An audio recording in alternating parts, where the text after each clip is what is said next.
Tahu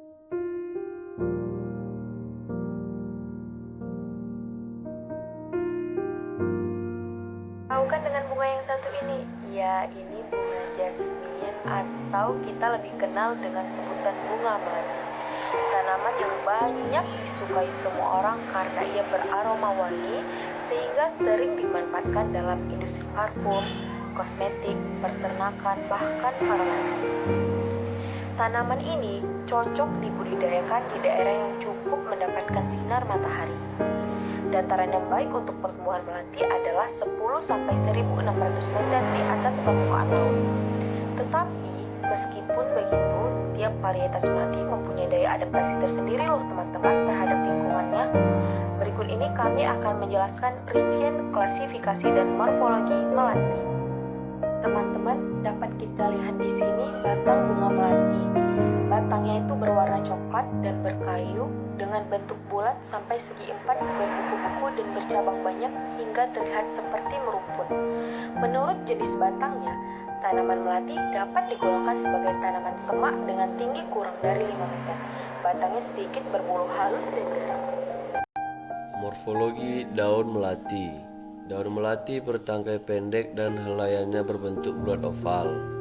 Panjang daun tanaman ini kira-kira 2,5 sampai 10 cm dengan lebar sekitar 1,5 sampai 6 cm. Ujung daun tanaman melati meruncing dan pangkal membulat.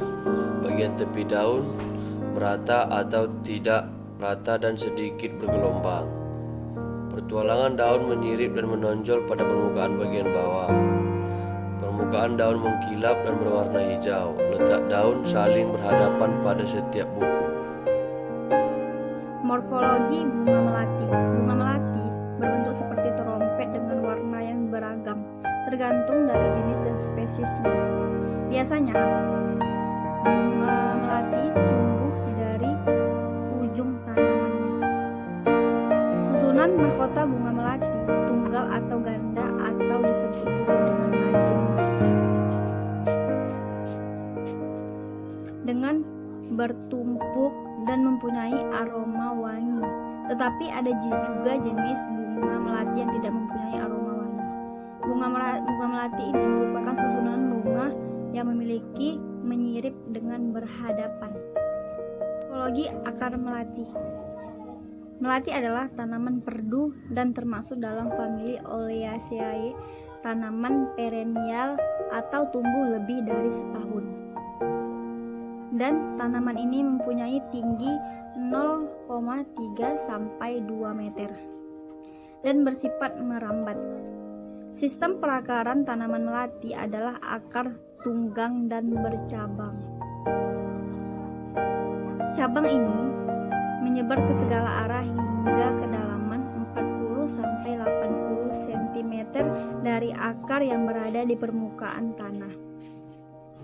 Akar melati juga bisa memunculkan tunas atau bakal tanaman baru. Pacar air atau Impatiens balsaminae adalah tanaman yang berasal dari Asia Selatan dan Asia Tenggara, namun telah diperkenalkan ke Amerika pada abad ke-19. Tanaman ini adalah tanaman tahunan atau 2 tahunan dan memiliki bunga berwarna putih, merah, ungu, dan merah jambu. Morfologi batang dari bunga pacar air. Batang dari tanaman bunga pacar air mampu tumbuh setinggi 50 sampai 100 cm. Mempunyai ciri batang yang tebal, tegak, dan berair. Tanaman ini walau tergolong tanaman tahunan, tetapi batang dari tanaman tidak berkayu. Fungsi batang adalah sebagai penyokong cabang dan bunga pada tanaman bunga pacar air. Morfologi akar dari bunga pacar air. Tanaman bunga pacar air mempunyai akar atau perakaran yang serabut yang menyebar di sekeliling tanaman dengan langsung menuju ke batang tanaman. Akar juga berfungsi sebagai penyokong agar tanaman tetap berdiri kokoh dan tegak. Struktur daun dari tanaman bunga pacar air Impatiens balsamina mempunyai bentuk daun menyirip dengan panjang daun 5-12 cm. Mempunyai daun lateral sekitar 5-9 pasang. Sisi daun tanaman pacar air berujung runcing atau lancip. Lebar daunnya sekitar 1-3 cm dan warna daunnya berwarna hijau. Struktur bunga dari tanaman pacar air Impatiens balsamina. Mempunyai bunga tunggal dengan panjang tangkai bunga sekitar 1-2 cm. Bentuk warna bunganya bermacam-macam. Ada warna merah, merah muda, putih, ungu, dan lain-lain. Tergantung bentuk jenis bunganya.